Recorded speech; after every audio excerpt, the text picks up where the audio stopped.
Lin-Manuel Miranda, welcome to the Daily Social Distancing Show. Thank you, sir. Always a pleasure. So, everything you write turns to gold. Everything you do seems to be a smash success. You are now here on the show to talk about a book about the film that many people are seeing as the vaccine to the world that we've been living in for so long. It feels like now the book about the successful movie, about the successful Broadway play, is now also going to be a success. Tell me what this book is about, and most importantly, if I read this book, will I be able to also make a Hamilton? Can I do a Hamilton? It's an instruction guide, precisely. That's all I wanted to. Tell me about the book. The underappreciated historical figure. Add genre. No, I think it's funny, actually. Today is the 14th anniversary of us winning the Tony for Best Musical. Wow. This musical has been in my life since I was 19 years old. And so it's a lot to cover in a book. My co-writer, Jeremy, says this is like the Godfather Part 2 of the books because it goes before Hamilton. It has like the stories before Hamilton, including and after, because it's so much about meeting the collaborators that I would go on to work with Hamilton on, but also it follows all these other journeys, like Chris Jackson, who played Benny in the original show and plays Mr. Softy opposite my Piragua guy in the movie. He met his wife when she was playing Nina and he was playing Benny in a workshop. I remember their chemistry read when they held hands, but it wasn't in my script that they hold hands. Like, I was like, oh, they're actually falling in love in real time in my show. And so like so much of my life is bound up in the journey of it. And so I do annotations on the lyrics of all of the songs. Jeremy sort of tells lots of stories. Kiara, my co-writer, contributes essays specifically about specific moments in the show and transitions to the film. So we just try to cover as much as we can. It's such an insane story that I feel like can never be replicated, because here you are, a 19-year-old student who's just like learning about this world, and then you go like, man, I have this musical in my head and there's this thing I want to try and do. And what I've loved to see is the journey, because like you said earlier about The Godfather and then the story before, it's like, you know, sometimes people will experience your work in a non-linear fashion. You know, I'm one of those people. So I wasn't around for In the Heights in New York or anything. So now I experienced Hamilton first. Then I was like, wow, this is amazing. Then like, you know, he did something before this, and you go and you go backwards and then you come forwards with it. What I've always found fascinating is how you try and break the idea of what the thing is and who's supposed to be in the thing. You know, you did that with Hamilton. I mean, people were freaking out at some point. They were like, Aaron Burr, black man, how can this be? And you know, and the sisters, but they're all of different races. But the story never broke. I'd love to know where you thought to yourself, you know what, we can tell stories and we can include people and we can change the way we present things in the world and it will be successful. Or did you doubt that it could be successful? I think I doubted it at every phase, but your belief in the idea has to be stronger than what the world is proposing, right? Like, your job as an artist is to write what's missing. Like, I did not see a future for myself in musical theater. The other thing I'll add to like that initial impulse back when I was in college was like, it was the first Latin pop boom was happening. It was like Ricky Martin, like in leather pants singing Cup of Life, Mark Anthony, who we all loved, but was singing in English for the first time. It was Shakira, like Enrique Iglesias. And I remember being like, oh, all those guys are really hot. That's not going to be me either.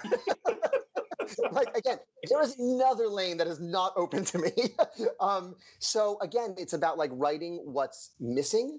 You know, with Hamilton, I honestly was surprised that people were surprised about the casting, because it was a hip hop and R&B musical. Like, you can tell very clearly, like, that's my inspiration for what I'm pulling for. So if it was an all white cast, you'd think I messed up, like someone messed up along the way. And so, you know, within the Heights, like, it was just like, how many of us can I get on the board? Like, that's the goal. It's like, we're all going to be in this thing, and can we tell stories that are not about like Latinos from the 50s with knives in their hands, which is incredibly overrepresented in musical theater, weirdly. Like 50s gangsters. Oh man, that's hilarious because in South Africa that was me for like most of my TV anything that everyone would ask me to do. In South Africa there's like the stereotype of people who look like me. They call them the colored gangster. That's what they would always say. They're like, all right, Trevor, you're gonna be the gangster. And the next thing they'd be like, Trevor, this is a new role. You're gonna play a reformed gangster. And then they'd be like, for this one, you're looking at someone who might be a gangster. It became like a thing. You used to be a gangster. Yeah, it was always gang related in some way, shape, or form.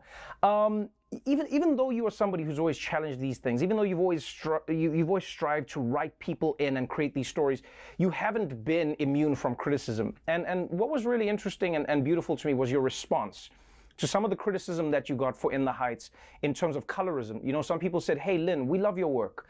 We love what you're doing, but man, it feels like there's so many Afro-Latinas who are not represented here. You know, we've got all these Afro-Latinos who could be in the movie and who aren't in the movie, and you responded, and it was interesting. You didn't say like, I can do whatever I want. This is my story and my world. You're like, hey, we're listening. And it was interesting that you basically said, I'm trying to make this world and I can do better. And I felt defensive on your behalf, funny enough. I was like, Lin does so much. We had black people singing on Broadway. Why are you doing this to Lin? You're tearing down one of our own.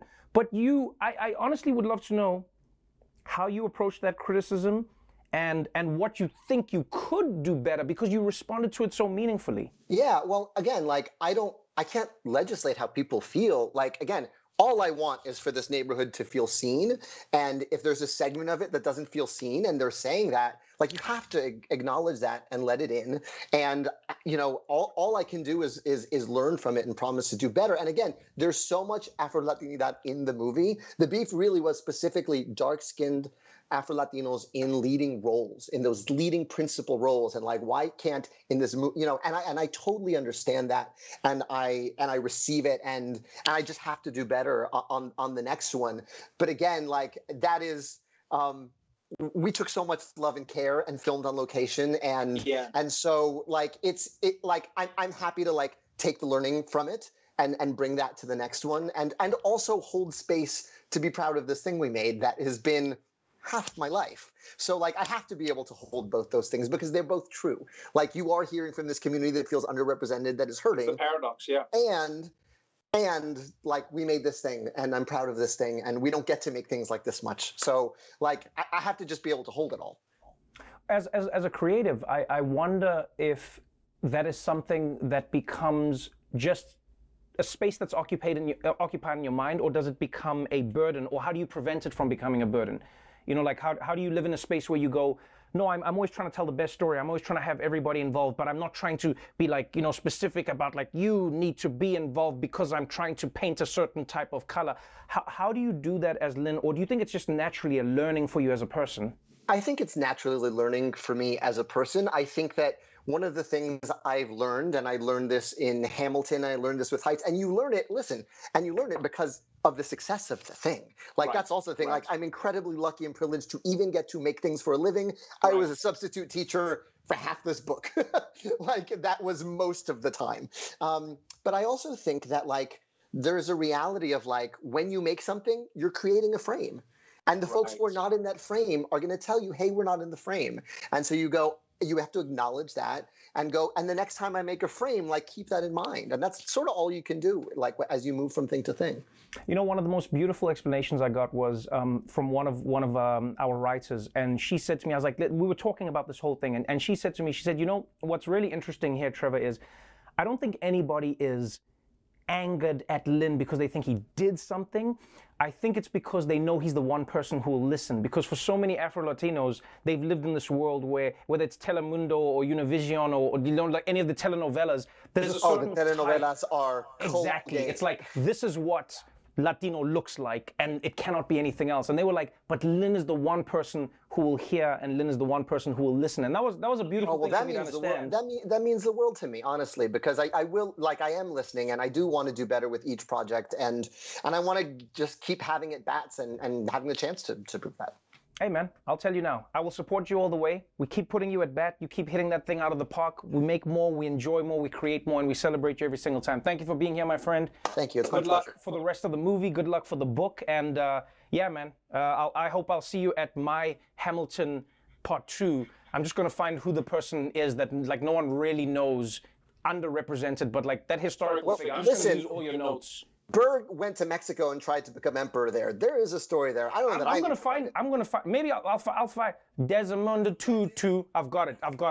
Desmond Tutu. I've got it. I'm gonna go write the thing right now. Follow the thread. Keep writing. Right? What's missing? Lin, look after yourself, my friend. All right. Thank you, Trevor. Take care.